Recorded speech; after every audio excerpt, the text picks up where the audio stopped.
very much to Peter and Pablo for the organizing committee for inviting me here. I thought I should start by just showing a couple of maps. So this is a map of the world, essentially just trying to describe the burden of HIV. And so it's a bit out of date because it's from 2006, but all the same, it will do the purpose. Essentially to highlight the fact that, we have a discrepancies in terms of how heavy the burden is across the world. So the major areas, as you can see, would be in Africa. So red is where you have the highest burden, and Africa is where you have the biggest of that burden, and with prevalences of up to a 30% in adults. And there is also a hotspot in Central Asia and other parts of Asia, and the epidemic there is still evolving. So if you look just at Africa, for example, you have more than nearly 25 million individuals living with HIV, and every year you have nearly 2 million new infections. So it's a major a problem. The next map is essentially for NCDs, and this is age-adjusted mortality, and again from 2008, so a little out of date, but the picture is essentially the same. So you essentially see the same hotspots as you saw with HIV. So essentially, Africa is lighting up as the major area where we have a particular problem, and Asia, Central Asia, and other parts of Asia are also coming up. So this is mortality, and you might think that, well, of course people are going to die there because we don't have as much in terms of healthcare services. But in actual sense, that's not necessarily the case. If you look at the actual rate of rise of NCDs, it's these areas where you have much more of an epidemic. And NCDs, of course, are many, in terms of their types, and we'll hear about it as we go along. So if you wanted the WHO classification, that's what we outlined there. So you have communicable diseases where, a death or morbidity is because of an infectious agent, and non-communicable diseases which can be subdivided into those that are caused by organ failure, which is an internal process, and those which are caused by external forces such as accidents and poisons, but focusing on the ones that result from organ failure. Again, there are a number of conditions there, cancer, disease of the heart, of the respiratory system, endocrine system, of the brain in terms of mental health. So all these are important. But in as far as the burden out there, as we can see it at the moment, it's the vascular conditions, the cardiometabolic disorders that are of particular concern. So this is again a map of the world showing where the highest burdens of cardiometabolic disorders are. So this is looking at diabetes and cardiovascular disease in general. And again, it's Africa and parts of Asia where you have the biggest of the problem. And as I said earlier on, we are not just talking about deaths, we are also talking about the actual conditions rising in their prevalence. So for example, in Sub-Saharan Africa, if you look at 2002, there were estimated to be 7 million individuals living with diabetes. And that figure is estimated to increase to 18 million, by 2030, more than doubling of the prevalence. And if you look at heart diseases, cardiovascular diseases, the picture is still just as bad. So 1.2 in year 2002, and rising to 2.5 in 2030. Again, a huge increase, more than double, whereas in most other parts of the world, you see about 50% rise within this time frame, whereas in Africa, the rise is more than 100%.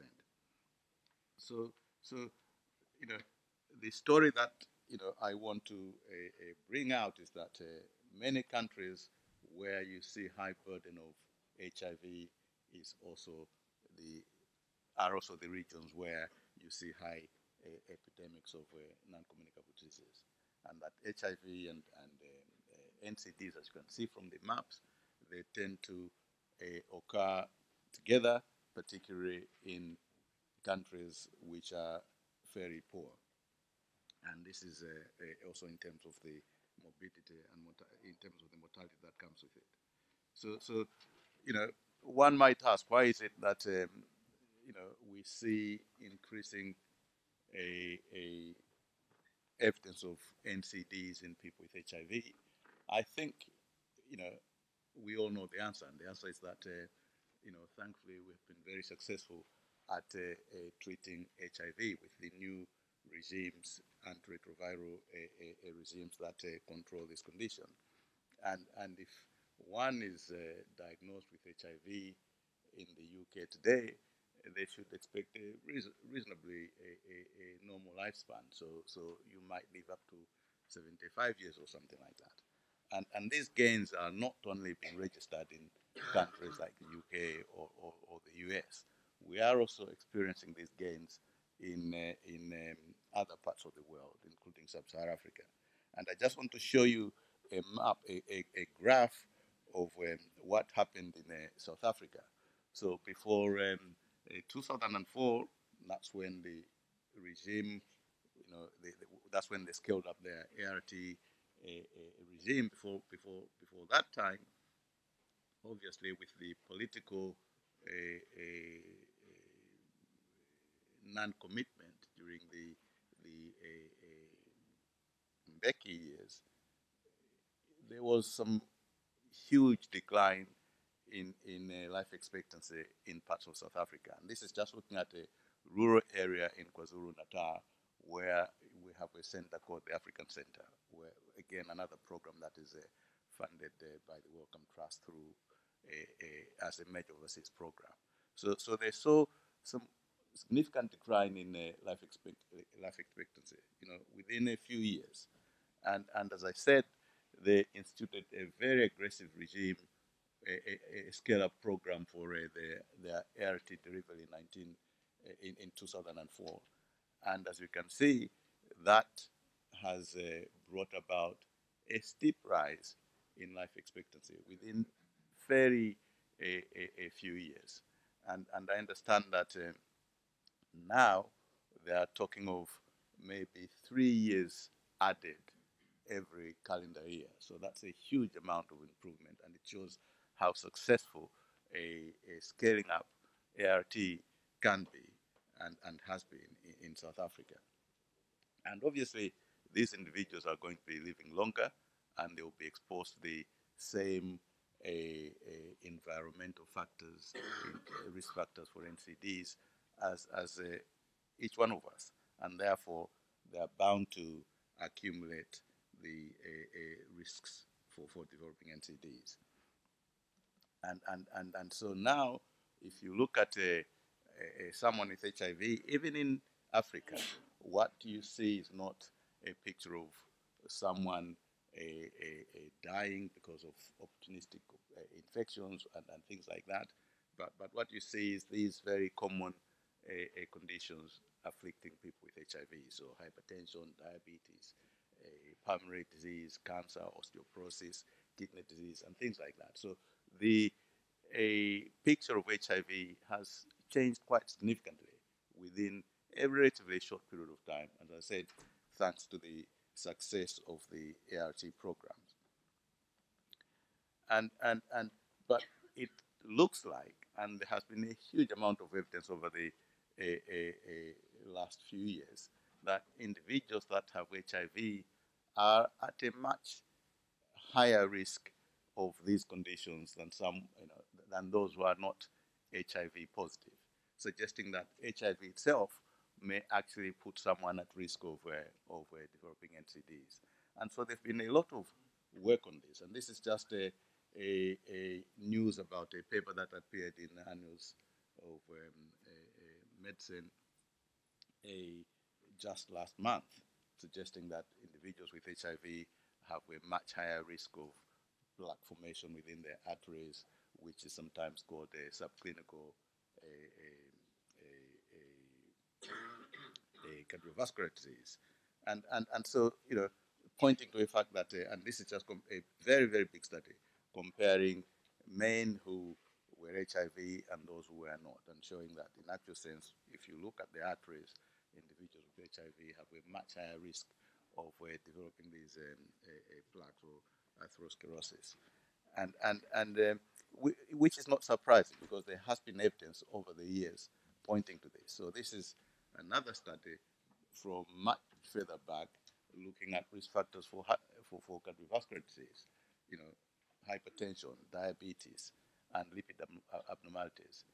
In each one of these, individuals with HIV had a much higher prevalence of these risk factors compared to those who were HIV negative. So this story has been there, although the data has not been necessarily consistent all the time. But, over and over, you get the same sort of a picture.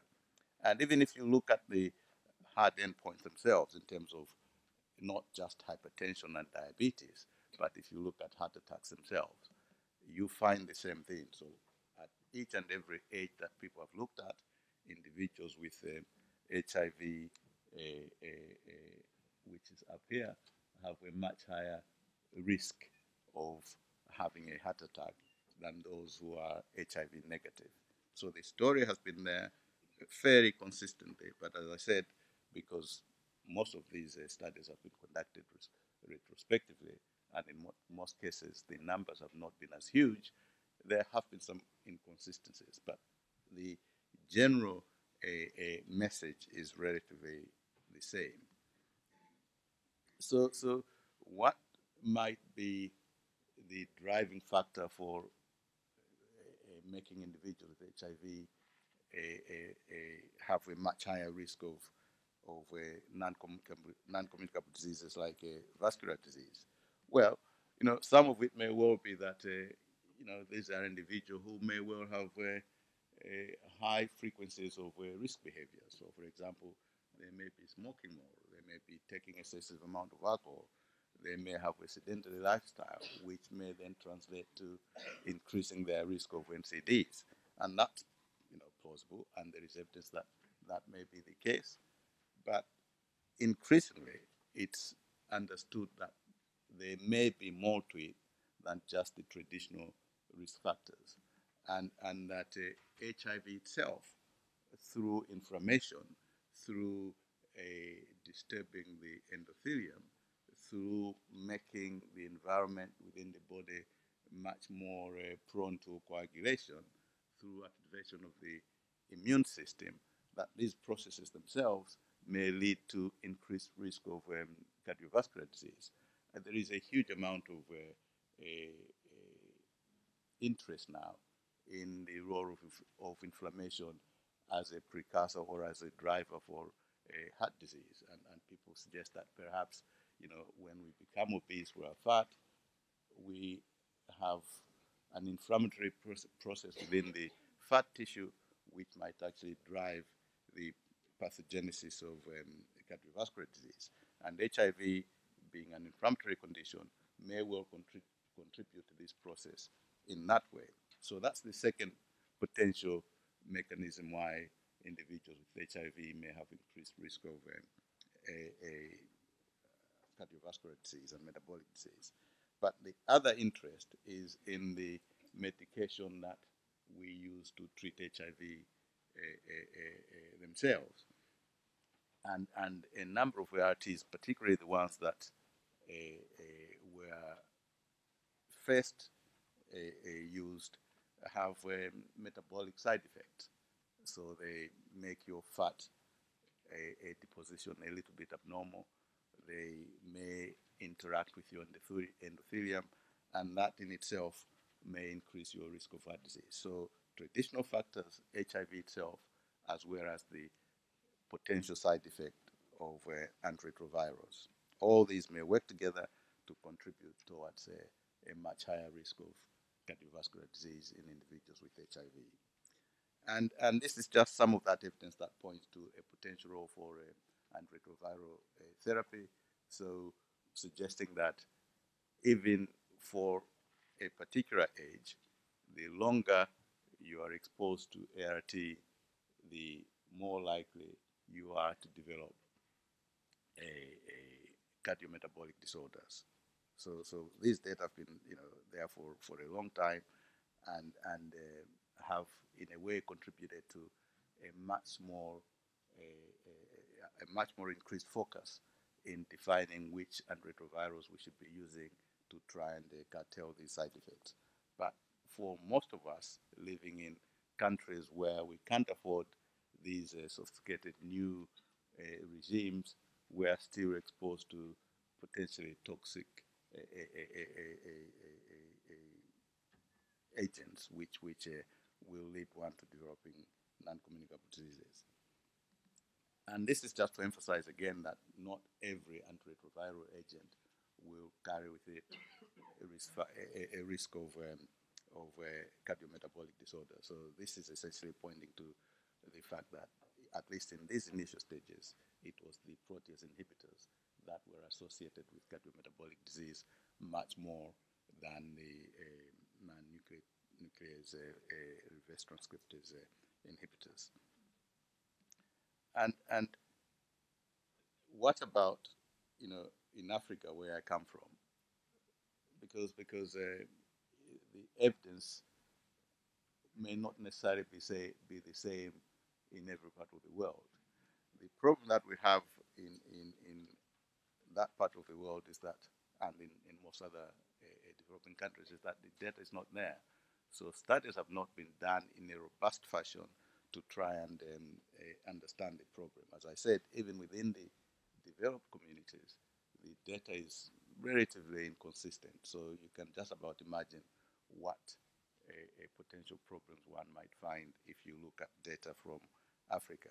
We tried to do a meta-analysis of the studies that have been undertaken, try to pull everything together. And as you can see, so if you look on your left-hand side, that would be where HIV is actually protective. And if you look on the right-hand side, HIV, makes things worse. So if you look at the triglyceride, which is TG, that's probably the only indicator that show that if you have got HIV, your triglycerides will be much higher.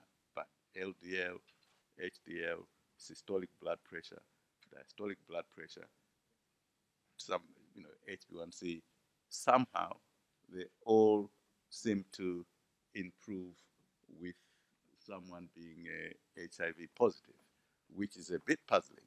We wouldn't expect that. And even with the diabetes, seems to be, the one that would go in the same direction as a triglyceride. But if you remember, diabetes is very difficult to define because you need a fasting sample. And in most of these studies, we suspect that individuals were not properly fasted, and therefore we may not necessarily believe what this said. But I think the most important thing to look at is that if you look at BMI, there is no reason why, if you're HIV positive, you should be fatter. So that's where, I think, the starting point. So this is also telling us that most of these studies were actually undertaken when HIV was still a wasting disease, when people were actually, it took much longer before they were started on ART. Because these days, in our own hands, even now in Malawi, if you compare a body weight between those who are HIV positive and those who are negative, it's essentially the same. We are well past that era where HIV is a wasting condition. So I think that's probably another confounder, that most of these individuals were relatively unwell, and therefore, that might have contributed to it. So we have embarked on a process to try and understand the situation better.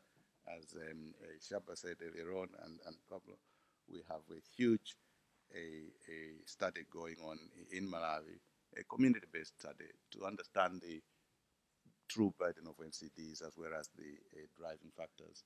And within these studies, each and every individual is offered an HIV test. So we're able to interrogate the relationship between NCDs and HIV. And this is just one of those data. So far we've accumulated, good numbers up to, more than 10,000 participants over 18 years of age. And now we're showing data that is not that dissimilar to what we saw earlier on with the graph that I showed for the Partners of Health, that individuals at the point of screening, if you're HIV, you have a much higher risk of having hypertension. If you're HIV positive, you also have a much higher risk of having a diabetes as well as dyslipidemia, particularly increased levels of triglycerides. And if you go into hospital, these are just data to show you what the picture of stroke looks like. We are starting to see stroke in relatively young individuals in their 20s, over and above what you see most of the time in those who are much older. But what we see is that if you are young, if you have a stroke, you are more likely to be HIV positive than the older age groups. So essentially suggesting that HIV may well be driving stroke in this young population. And we have other pieces of evidence that actually support that in terms of the coagulation and things like that. And so I just want to finish by talking about one other potential danger. We've shown how important treatment is and how it can be protective, but this is a chronic condition. People have to be on treatment lifelong, and it's not easy. And even in the best of circumstances, perhaps after 8 months or so, only 60% will be 100% adherent. And so what does that mean? I think the problem is that if you don't adhere as well, if you interrupt your treatment, you are more likely to suffer even a more potential side effects in terms of cardiovascular and metabolic disorder. So I think that's a major issue for us because these are chronic illnesses requiring chronic therapy, but the dangers of interrupting that treatment are quite high, and yet we know that compliance or adherence will not necessarily be 100%. So that's something that I think we need to think about. So just in terms of summary, I just wanted to highlight the fact that the face of HIV has changed over the last 30 years, and HIV is no longer a wasting illness where you are debilitated by opportunistic infections. NCDs have emerged as an important comorbidity in individuals with HIV, and that HIV itself, as well as ART, as well as other factors, traditional factors, may well contribute towards this increase in risk. But having said that, this gives us opportunities for developing interventions that can be utilized to better screen, better treat, and prevent NCDs in individuals with HIV. So I'll stop there. I think you've been pointing at your watch. So I'm really sorry. Okay, thank you.